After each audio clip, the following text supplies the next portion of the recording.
So let me paint a picture of one of my lowest business days. Okay, I woke up that morning, 14 browser tabs open on my laptop from the night before.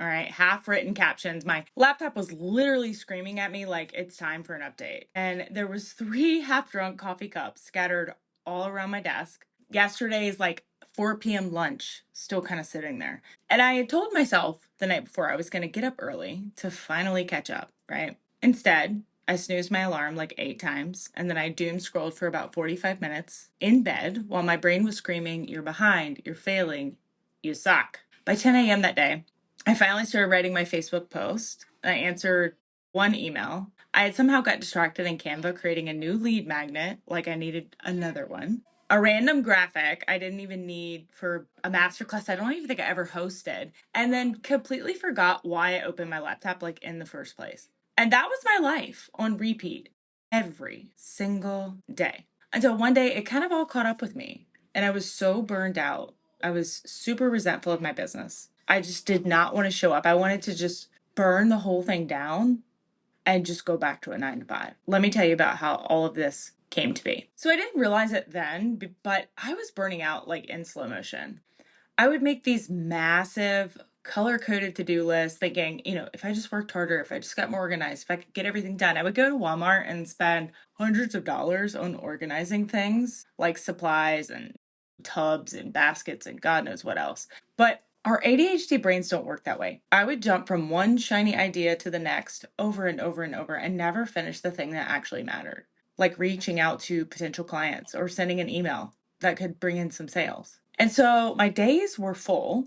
I would get to 5 p.m. and wonder what the hell I did all day long, but I really had nothing to show for it. I was busy all the time. My calendar was slam packed trying to time block the old school way, but I was frustrated. I was overwhelmed. And honestly, I was super embarrassed because it was like, how can I not get this together? The day that I knew that something had to change, I had missed a deadline for my own launch. So I had spent all of this time planning this masterclass and days building a fancy website, Canva templates, emails, landing pages, you name it. Okay. I forgot to schedule the launch email that would actually sell the damn thing. And when I realized it, I sat on the floor under my desk. So first and foremost, micro wins. So instead of asking myself to do it all at one time, I asked myself, like, let's work through content, right?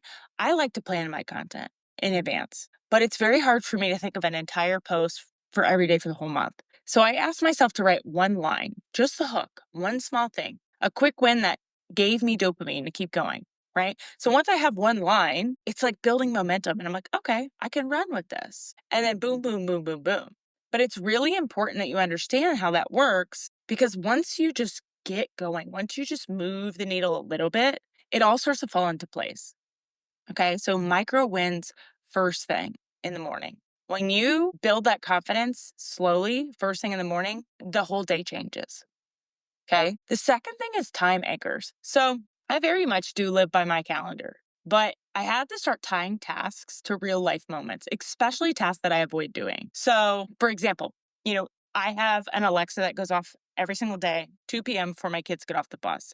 That's kind of like my 30-minute warning to if I'm really dove into something, I need to step back from it because I have to be on the porch to get them off the bus. But it's also a signal for me like, yo, if your content hasn't been posted today, now is the time before they get home, right? Or in the morning when I am warming up my Keurig, because I got the old school Keurig. It's the first appliance I ever bought for this house like 11 years ago. So I love her. She takes about 10 minutes to warm up. While that's warming up, I know I can't do anything before coffee. Like it just doesn't happen unless it's muscle memory. So I'll go ahead and move the laundry from the washer to the dryer. That way I don't have clothes in the washer for 5 days that smell like mildew. And I do small things in my household, right? So these time anchors give me like natural cues for my brain to actually follow. Visual timers. So we all set these timers like, on our phone, we set alarms. But for me, if my phone is within reaching distance, I get distracted. So I like to have an Alexa. It's a visual timer. It's right here on my desk. It's huge. It's the Echo. And when I am starting a task,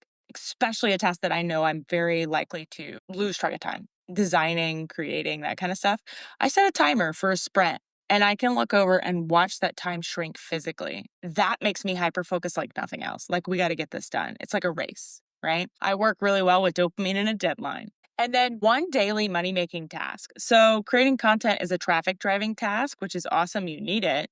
But creating conversations is how you make sales. Bringing in those money making tasks, the more people you talk to, the more likely you are to make money. So every day I do at least one task that moves the money needle. Following up on leads, sending out an email, something that starts a conversation before I touch Canva or before I touch TikTok. If it's not done immediately, I schedule it to be done at some point that day. But that way I don't get to the end of the day and be like, I did nothing for my business. These very small 4 shifts, they didn't just save my business, they saved my energy. They saved my confidence. They saved my sanity. Because you're probably in the same place that I was, starting 12 unfinished tabs, wondering why you're so exhausted. And we get excited as people with ADHD about learning new things. So that's why we're going in 12 different directions. We want to learn, we want to be the best. We want to be high achievers, but then we overwhelm ourselves with the amount of tasks we're trying to do.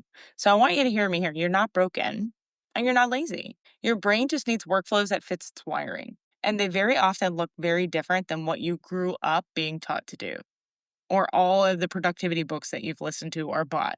Burnout happens when you force yourself to work with someone, to work like someone you're not. And that's very often why ADHD people get into entrepreneurship. We need more flexibility. We need a more creative environment, but we thrive in that. And so I built a business I love the day I started building it for my brain, not against it. So I talk a lot about this inside my secret podcast. I'll make sure that link's in the show notes for you. But there's 3 really big mistakes that I see ADHD entrepreneurs making every single day that are keeping them stuck, literally throwing sales away. And then, of course, if you're ready for workflows that actually stick, not 37 planners collecting dust on your shelf, please don't go down the Target planner aisle anymore. Okay, just don't do it. That's exactly what we do inside Focus and Free, my monthly membership. We talk about building systems that keep you on track. We have daily accountability so you can have those micro wins every single day, even on the days that your ADHD brain just wants to spiral. But it's important that you show up every day because momentum is built little by little, block by block. And without understanding how your brain works, I encourage you to do a lot of research on the ADHD brain because without understanding how it works, you can't possibly build a system that works with it. So, with that being said, I hope you got some value out of this episode. As always, take a screenshot of you listening to this, throw it in your stories, tag me on IG, shoot me a DM. Let me know, where are you struggling with this? Where are you burning out? Why are you burning out? Why do you feel like you're burning out? Let's have a conversation about it. You can always DM me membership on IG too if you want the information about Focus and Free, or again, I've got it in the show notes for you. But until next time, make it simple, make it social, and make it awesome.